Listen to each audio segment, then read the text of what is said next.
भगवान का कल्याणक मना करके मोक्ष की भावना भा रही है कि हे भगवान, आपने मोक्ष प्राप्त किया, ऐसे हम भी मोक्ष प्राप्त करें। लेकिन अंदर में तीव्र कषाय भरी पड़ी है। अरे जहां तीव्र कषाय है वहां सम्यक्त कहाँ, और जहां सम्यक्त है वहां तीव्र कषाय कहाँ। उसने पारसनाथ ने बार बार परिसह को सहन किया, बार बार उपसर्गों को सहन किया, तभी कहीं जाकर के 10 भव में वह पारसनाथ केवल ज्ञान को प्राप्त कर पाए। आज हर व्यक्ति चाहता है मैं मोक्ष चला जाऊं, मोक्ष सबको जाना है, लेकिन क्या मोक्ष जा पाएंगे? लाड़ू हाथ में है, परिणामों में कसाय है। आगंतुक प्राणियों को वह शत्रु की दृष्टि से निहार रहा है। घर तो घर, मंदिर में भी यही दृष्टि चल रही है। समाज में बिखराव हो गए, समाज में 2, 4, 6 विभाग हो गए। वो कह रहे ये मेरी पार्टी है, वो कह रहे ये मेरी पार्टी है, वो कह रहे ये मेरे साधु है, वो कह रहे ये तेरे साधु है।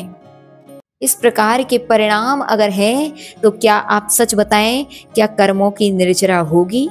कदापि नहीं होगी। इसीलिए हर व्यक्ति से हम यही कहना चाहेंगे, आप पारसनाथ के लिए निर्वाण लाड़ू चढ़ा रहे हैं तो पारसनाथ के ही भक्त बने। लेकिन क्या होता है, पारसनाथ को मानते हैं लेकिन मानती किसकी है? कमठ की। भगवान पारसनाथ को मानते हैं, कमठ की मानते हैं। यही कारण है कि अभी तक हम संसार में पड़े हुए हैं। अरे अब विचार करना, अभी तक हम कमठ के भक्त बने रहे, अब हम पारसनाथ के भक्त बनेंगे, कल्याण तभी हमारा होगा। इसलिए घर की, परिवार की, समाज की जितनी भी लड़ाइयां हैं, आज भगवान का लाड़ू चढ़ाते समय यही भावना भाना कि भगवान आपने शत्रुता नहीं रखी, केवल एक तरफा झगड़ा था। कितने? भगवान को किसी भी प्रकार का वैर नहीं था, कमठ को वैर था। और वह एक तरफा झगड़ा जब 10 भाव में चल सकता है, तो हमारे जो 2 तरफे झगड़े हैं वो हमारे लिए कितने कितने भाव भ्रमण कराएंगे। अगर आप इस भाव भ्रमण से बचना चाहते हैं, निर्वाण लाड़ू को हाथ में लेकर के यही भावना भाना कि भगवान ये सफेद रंग का निर्वाण लाड़ू हम इसीलिए आपके चरणों में चढ़ा रहे हैं क्योंकि आपने अपनी आत्मा को कसाय से रहित करके शुद्ध बुद्ध श्वेत अवस्था को प्राप्त कर लिया। ऐसे हमारे भी परिणाम श्वेत हो जाएं, हमारे परिणाम भी निर्मल हो जाएं। कहाँ कोई शत्रु हमारा है, कहाँ हमारे मित्र कोई है? अरे ये मित्र भी यहाँ छूटने वाला है, शत्रु भी यहाँ छूटने वाला है। पिछले वर्ष जिनके लिए हम देख रहे थे वही आज हमें दिखाई नहीं पड़ रहे हैं। आज हम जिन्हें देख रहे हैं वो कल हमें दिखाई नहीं पड़ेंगे। संसार की असारता ऐसी ही है, जो आज दिख रहा है वो कल नहीं दिखेगा, और जो कल दिखेगा वह परसों नहीं दिखेगा। यही संसार की असारता है। सबको जाना है, और सबको जाना है तो जाने के बाद उसकी तारीफ करने की अपेक्षा अगर आप उसकी रहते हुए तारीफ कर दें, उससे शत्रु भाव बंद कर दें, तो आपके लिए भी अगर कुछ भाव में निर्वाण की प्राप्ति हो जाए तो कोई आश्चर्य की बात नहीं है। क्योंकि कसाय ने आज तक किसी का कल्याण नहीं किया। याद करो आप वशिष्ठ मुनि को, याद करो आप द्विपायन मुनि को, यह मुनि अवस्था में थे लेकिन 3-4 महीने के उपवास हो गए वशिष्ठ मुनि के, समता रही। लेकिन जैसे ही श्रावक ने बोल दिया, वह उग्रसेन ना खुद पड़गाता है ना औरों को पड़गाहन करने देता है, ये शब्द सुने थे, तुरंत कसाय भड़क गई। और ऐसी कसाय भड़की, ऐसी कसाय भड़की, कहाँ? 6वें गुलिस्तान में थे।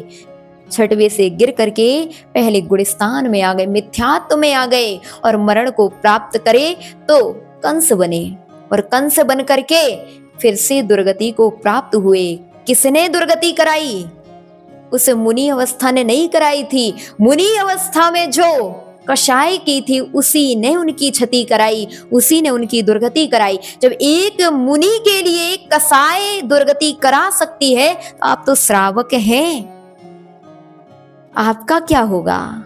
इसलिए विचार करना, चिंतन करना, बहुत बड़े चिंतन का विषय आज हम आपके लिए दे रहे हैं कि हमारा क्या होगा। हम जो इस प्रकार की कसाय रख रहे हैं, मंदिर में आकर के भी लाड़ू चढ़ा रहे हैं, लेकिन अंदर के परिणाम अभी तक लाड़ू जैसे स्वच्छ सफेद नहीं हुए।